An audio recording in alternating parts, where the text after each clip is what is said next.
My name is Ben Marshall. I am the Managing Director at the Chestnut River Business House.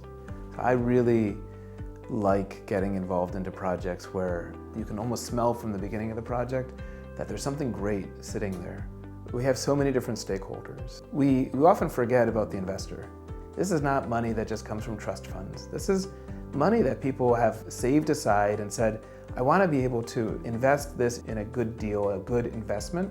And for us, we take every dollar that people invest with us incredibly seriously, as if it's a dollar that we had to work for in our own small businesses.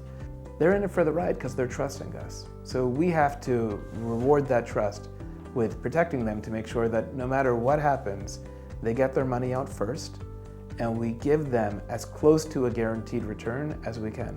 My name is Andrew Kyer. I'm Executive Vice President and Head of Capital Markets for Hunneman, based in Boston, Massachusetts. On this project in particular, what is interesting about it is its location on the Merrimack River. Whenever you look at housing, it's what makes this property unique. It's a fantastic community with a great riverfront and blue skies. It's always blue skies here. Usually when people talk about unlocking value, they're thinking about how do we structure a capital stack? How do we line up the money? I look at it a little bit differently. I think that there's value in people and what a person can bring to a project. Ernie is not just a person who had put together and did all of the permitting on the project and had the foresight to do that, and there's tremendous value in doing that, but he's also a really respected plumber. And when you have tradespeople who are willing to partner with you on a project, or even general contractors, it does two really, really important things. First off, it gives you tremendous cost control over that trade.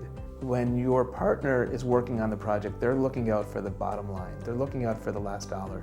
They're making smart decisions as decisions are being made. And every day that they're on site, it's like having another project manager on your site. Ernest Scioto. I own Extreme Plumbing Incorporated and also Scioto & Johnson Development LLC. I have to say, I was very impressed with Al, because when we were going over the plans that we had already had done, floor plans, he took one look at it. We had these townhouses on the water, and he said, oh, that's really not a great use of that, square footage. And he turned those townhouses into an extra waterfront unit on each building. My name is Al Mendelson. I am the co-managing director of the Chestnut River House. What I found was that the original team of engineers and developers had not optimized the presentation of the floor plans. And a simple correction in the plans lends us to 6 waterfront units, which were not there in the original makeup of the floor plans. That comes with some experience that is very important to the project. Benjamin, on the other hand, comes to the project with incredible financial finesse.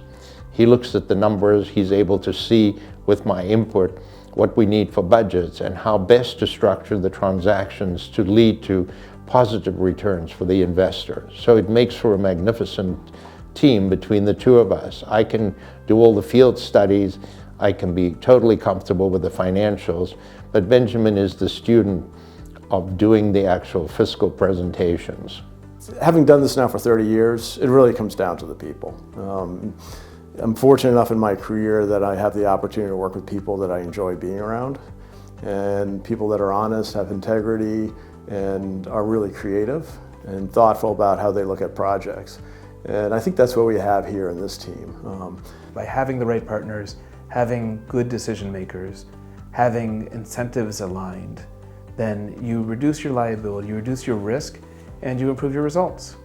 I've had this property for 25 years, and the moment I walked in here, when I first purchased the property, I had looked at it and I said, this would be an incredible place to develop. The downtown people are calling this project the jewel of Haverhill.